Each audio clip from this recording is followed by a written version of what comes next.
Menstrual cycle जो सा है it is between 28 to 29 days, plus minus 10 days हो सकता है कि किसी का 21 से 36 डेज के बीच का भी साइकिल हो सकता है, कि जरूरी नहीं है कि आपको 1 मंथ बाद ही पीरियड्स आए, किसी के 21 डेज बाद आ सकते हैं, किसी के 36 डेज बाद भी आ सकते हैं। Average duration is 2 to 7 days and जो ब्लड रहता है पर मंथ वो 20 cc to 80 cc यानी 80 ml तक रह सकता है उसका डिस्चार्ज। इसे नेक्स्ट स्लाइड कर दीजिए।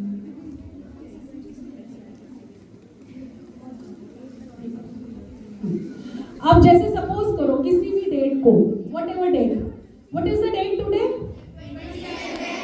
सपोज करो आपके फर्स्ट डे आज है, पीरियड्स आपके स्टार्ट हुए 27 को, तो that will be considered as the first day of your menstruation and वो लगा लिया हमने कि 7 डेज तक आपका या 6 डेज तक चला आपका पीरियड्स का, तो यहाँ पे हमारे यूट्रस में एक लाइनिंग बनती है, वो शेड होती है। It is just a normal blood with some cells with some tissues जो आपकी बॉडी से बाहर आ रहे हैं आपके यूट्रस को सपोर्ट देने के लिए, जो यूट्राइन लाइनिंग बनी है। देन दिस यूट्राइन लाइनिंग जो सी है वो और भी 7th डे पे जब आपके पीरियड स्टॉप हो गए वो वापस ग्रो करना शुरू करती है यूट्राइन लाइनिंग। फिर ओव्यूलेशन होता है, यानी ओवरी से जो है हमारा एक एग निकल के आया, ओव्यूलेशन हुआ, फैलोपियन ट्यूब से उसको यूट्रस में दिया। If pregnancy occurs then there will be no periods और हमारी लाइनिंग जो सी है बढ़ती रहती है। But the egg dies if not fertilised, अगर वो फर्टिलाइज नहीं है एग डाई होगा और लाइनिंग की थिकनिंग वैसे ही बढ़ती जाएगी। And look how many days it's taking, I have taken it to 28 days, then again after 28 days your menstruation will start, यानी ये जो लाइनिंग आपकी बड़ी थी ये लाइनिंग जो सी है शेड होकर again your periods have started. So कई लोग कहते हैं कि इट्स नॉट गुड ब्लड और व्हाटएवर, ये आपकी बॉडी का ही पार्ट है, आपके बॉडी के टिश्यूज हैं, आपकी बॉडी का सेल है, आपकी बॉडी का ब्लड है which is coming out, so it is not unnatural thing. ठीक है, ये भी वही मैंने आपको बताया हाउ पीरियड्स अकर की पहले थिकनिंग ऑफ लाइनिंग हुई एंड देन ब्लीडिंग अकर होती है if egg is not fertilised. एक बार बंद कर दूं। Now the most important thing, hygiene during the menstrual periods. क्या क्या हाइजीन आपको फॉलो करना है?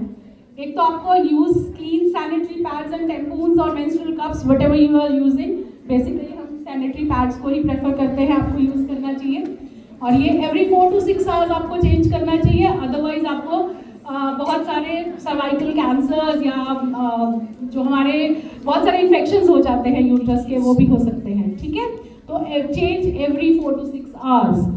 Wash your genital areas with water and with mild soaps, don't use harsh soaps या कोई बहुत परफ्यूम वाले या ऐसे नहीं कि हमारे से अच्छी स्मेल आएगी, नो डोंट यूज दैट, बहुत इन्फेक्शन होते हैं उसके साथ, ये आपको याद रखना चाहिए। देन वही लिखा है avoid scented products to prevent irritation, उससे बहुत इरिटेशन होती है अगर आप सेंटेड प्रोडक्ट्स यूज करते हैं तो। सबसे इंपॉर्टेंट चीज, डिस्पोज योर पैड्स, उसके लिए आप अपने घर से अपना paper and everything you bring that, उसको अच्छे से डिस्पोज कीजिए इन the dustbin, not in the toilets, not कहीं पर भी। अब आप सपोज करो हम लोग यहाँ खड़े हैं, there are all pads lying over here, will we be able to walk? हम उसके ऊपर वॉक नहीं कर पाएंगे ना, और वो दूसरों के लिए कितना अनहाइजीनिक रहेगा वहाँ पर जो भी वो वाले वॉशरूम्स यूज करेगा। हम किसी पब्लिक टॉयलेट्स में जाएं और वहाँ पे गंदा टॉयलेट हो, we won't be able to go and urinate over there, हमें बिल्कुल पसंद नहीं आएगा कि हम वहाँ जाएं। तो इसलिए clean environment, cleanliness is very important. वैसे भी भारत का चल रहा है स्वच्छ भारत अभियान, तो हमारे को अपने, जब तक हम अपने आप को स्वच्छ नहीं रखेंगे, अपने डिस्पोजल्स को सही तरीके से नहीं डिस्पोज करेंगे, तब तक हमारे को कोई फायदा नहीं है कि हम स्वच्छ भारत अभियान का कोई हिस्सा भी बन सके। या नेक्स्ट स्लाइड प्लीज।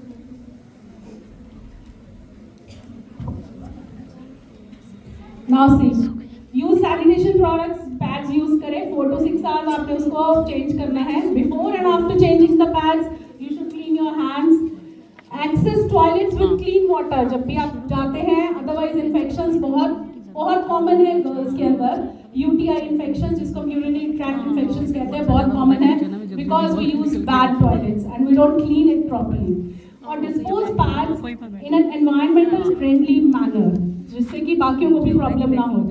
हर साल approximately 1 crore pads are used and discarded every month, not हर साल, every month 1 crore pads are used and discarded. और वो सपोज करो 1 करोड़ पैड्स आपके यहाँ आसपास पड़े हों तो कितना गंदा लगेगा हमारे को। तो we should use, either you should wrap it and throw it in the dustbin, bury it in a burial compost, or use it in incinerators जिसमें वो अपने आप ही क्रश हो जाते हैं। We don't have that access, तो हमारे को अपने रैप करके और फेंकना चाहिए अच्छे से पैड्स को, because it can cause bacterial growth, hazardous environment कर देगा हमारे लिए, and harms human health, हमारे अंदर इन्फेक्शंस होंगे। जैसे हम बचपन से पढ़ते आ रहे हैं कि कहीं कहीं थूकोगे या पहले जैसे लोग बाहर यूरिनेट कर देते थे या स्टूल्स पास कर देते थे तो उसके ऊपर फ्लाइज आती थी बहुत ज़्यादा, और उसकी वजह से हमारे को कितने सारे इन्फेक्शंस होते थे। अभी वो सब के ऊपर कंट्रोल्ड है, तो हमारे बहुत सारे हमारी हेल्थ इश्यूज भी कंट्रोल्ड है।